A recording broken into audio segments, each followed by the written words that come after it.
so I have a personal story on this one. Oh shit. It's really embarrassing. It also goes back to what we like meditation and what we were talking about. Okay. So in my throes of like when I first went through my spiritual awakening and was like meditating very heavily, I had a visual of this guy.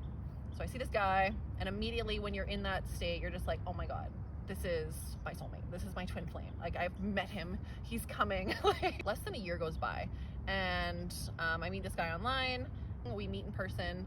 The first time I ever like laid eyes on him, I literally, kid you not, like my heart just like jumped out of my chest. It started like pounding like crazy. My mind went blank. I couldn't even think. I couldn't form a sentence. So naturally, like, I'm in love. This is it. And you kind of like go down that rabbit hole. He was ridiculously good looking. I was like, he's my dream guy, right? He's my dream. It was the most toxic shit I have ever gone through in my entire life. I would thought that I was so in love with him, and he was always withholding. Like, he would give me just enough love, just enough affection to keep me like coming back, and then would treat me like shit and be like, go away. Like, and it was just this like back and forth of me trying to get and grasp at the love that I never got. So this is like the dynamic that we're going through. And then he was in the military, and then he just like up and moved just like that. Abandonment. Yeah. So like we're in this toxic dynamic, and I have like abandonment issues going back to like childhood. So then it of course like mirrored that back to me. So it was, I think of it now as I'm just like convinced it was like a karmic partner. Because it was like such a massive lesson, and it literally replayed so much of like my childhood trauma. And then what was interesting about this is I kept thinking like, he makes me feel like I'm not good enough. And then the awareness came through, and it was like, you already feel like you're not good enough. Like he can't make you feel any way than what's already within you. And I remember then after that like awareness that I had, it took me a full year to finally like get over it and actually like release the heaviness that I felt like in my chest from it. It was a full year, almost to the day that we met, that it just like let go finally. Do you believe that was your twin flame? No. Not at all. Not at all. I do feel that there is a lot of glamour. I like that word right now. There's a lot of glamour around the twin flame concept, especially when it's intertwined with a culture that is so, that ties up a lot of identity in true love, and identity in relationship, and identity in divine union, and those sorts of things. And it's not that there's anything wrong with that. I do feel like there's something really, really beautiful in the concept of twin flame and in the concept of divine union, a sacred relationship, because it allows us to become, you know, a more, when done in a spiritual, devotional way, it can bring us more into wholeness. However, from also personal experience of being 3 back-to-back incredibly abusive relationships, one of them very codependent, 2 of them physically abusive, also having a father as well that was an alcoholic and like absent and yada yada yada, living on the streets, like having a really, really colorful background that is very disconnected from love, and not knowing what safe, healthy, and beautiful relationship can be like, having that blueprint in me. And for many people, going into a relationship like that, it just perpetuates that cycle of abandonment, rejection, abuse, emotional turmoil, unworthiness, like all of it. Which is also why these like relationship is so fucking sacred, because it gives you the opportunity to alchemize that and be with that. And that's kind of what happened for me, but not initially. In the beginning, I, you know, fell head over heels for men that did not see me respectfully or think of the feminine or women as respectful, and held them in reverence. And that was also because I didn't hold myself in that way. So yeah, it offered a lot of deep healing.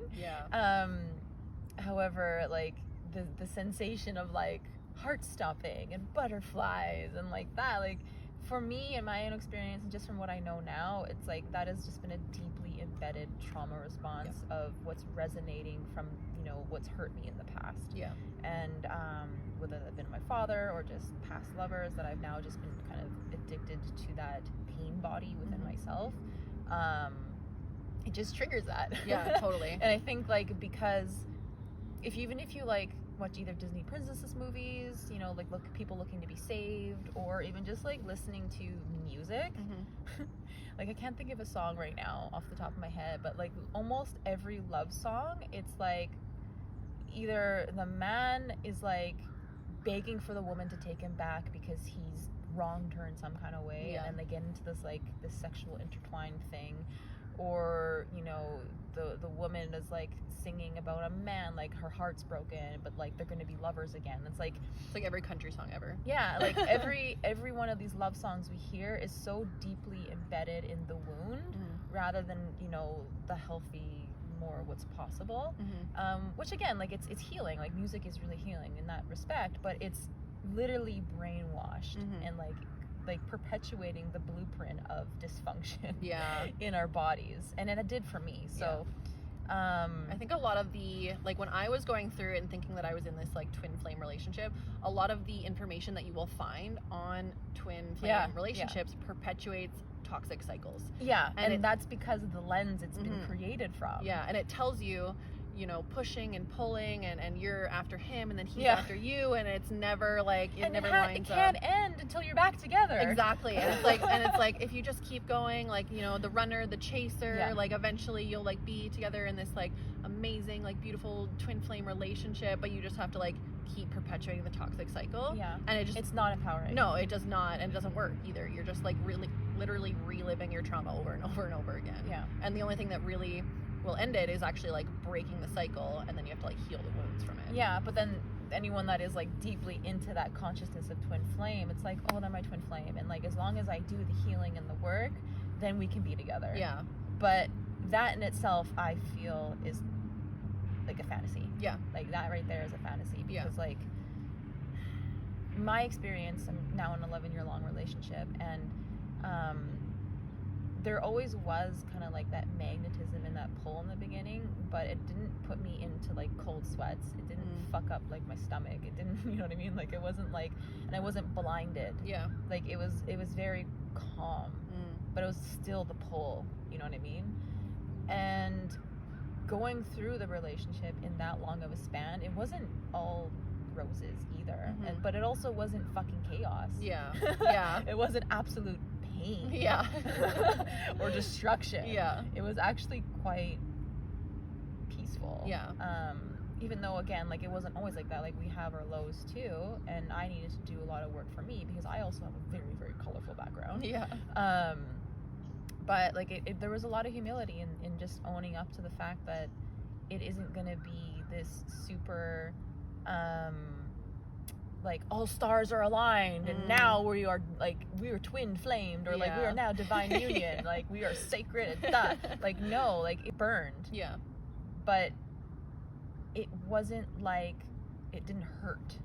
Like it didn't fucking hurt. And I think that's something that a lot of people with either, whether it be twin flame or just, you know, really caught up in the fantasy of what relationship or what's possible for relationship, like there is this deeper consciousness of like, it has like there if there's no pain, then there's no like, the sensation isn't like intense enough, like the intensity isn't there. The highs and the lows, and like there's that addiction to the pain body, the addiction to the intensity, that addiction to the chase, that addiction to the, I think like a lot of us too, and this is like my personal experience, have a very twisted view of what love looks like. For me, I always thought when someone treated me like shit, if you were withholding your emotion and your affection, when I would get, when they would ignore me or they'd get like mad at me over little things, I was like, oh my God, like that means he really cares, right? Because, oh, he's having like an emotional reaction. Oh, that means he cares so much. It's like, no, that's quite a toxic like dynamic.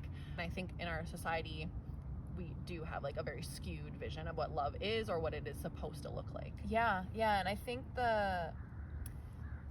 I think there's a layer of like, the body is addicted to the pain body, so that's more the toxic and the pain and the chase and the anxiousness and all of that, right? The insecurities and all of that, like really like that's being familiar and normalized, and that's where the addiction to the pain body comes from. But then there's like what it's supposed to. So like, and I'm seeing like this new layer of like, divine union and twin flames, that's really distorting the grounded reality of what a relationship is.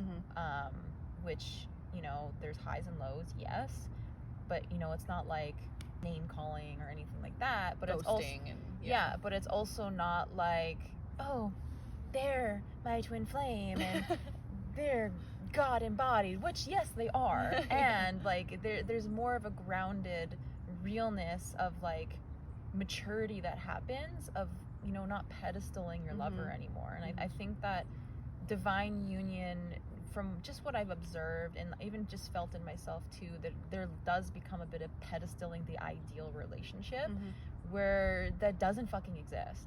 Like it just doesn't exist, like, because that puts it separate from you, and you start to like, you really lose the appreciation for the person in front of you, because like you're like, oh, this is what it needs to look like, this is what we have to aspire to, this is, you know, this is our ultimate spiritual realization together. When it's like, what if you're just fucking here right now with this person in front of you that is just willing to be vulnerable and willing to be open and willing to just love you for all your imperfections, and it doesn't have to be anything other than what it is right now.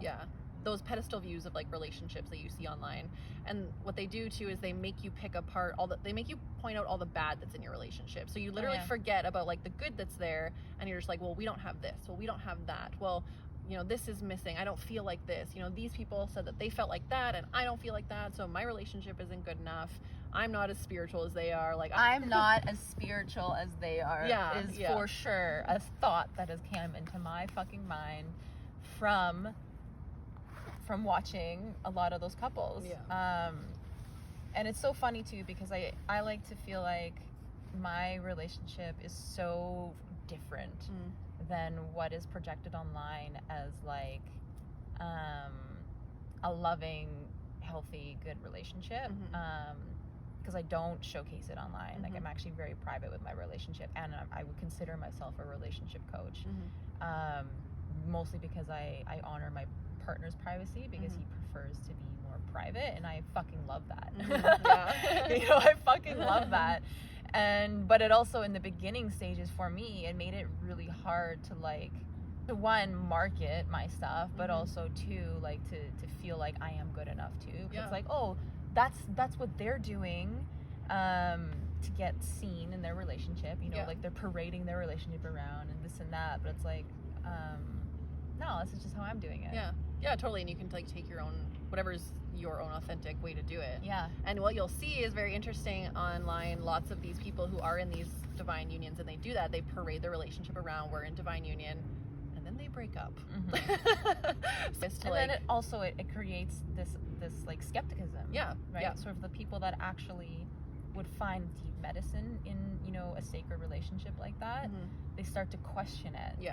Like, is it real? And that in itself does such a disservice to the love that's available for people, because if you question it, if it's real, then you're never going to experience it in your own body, within yourself. Because my own experience, like, yes, I'm in an 11-year-long relationship, but in the beginning, like, I couldn't feel the depth of love that was always in our relationship. It's only been in the last like 5 or 6 years where I've been able to actually really sink into what love is in my body, because of the healing that I've done, because of the inner work and the somatic repatterning in my body to let that penetrate me.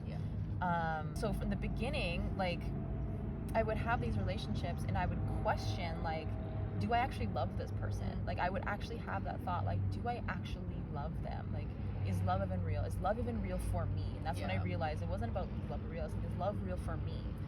And had I gone deep enough into that thought and believing that thought, I wouldn't be in my relationship today. Absolutely not. And I wouldn't have been inspired to work on my relationship too. Especially too with having like all the ideations of what twin flames and like, because I never thought for a second that him and I were a twin flame, or a soulmate, or like divine union, or anything. Had I attached to those ideations, had I attached to them, I would have left them a long time ago. For sure. And I wouldn't be as like magical as it is now. Yeah, it's hard when you have like all those questions stuff as like, because I'm single, and every person you meet, when it's so ingrained, it's like every person you meet is like, is this my soulmate? Is this my twin flame? Is this the one? Is it like, and you're just so you get so caught up in that, and then as soon as there's like one thing that you're just like, oh, it's not my soulmate, and you're just like, bye. Yeah, and it's black and white. Yeah. It's black and white. Yeah. And like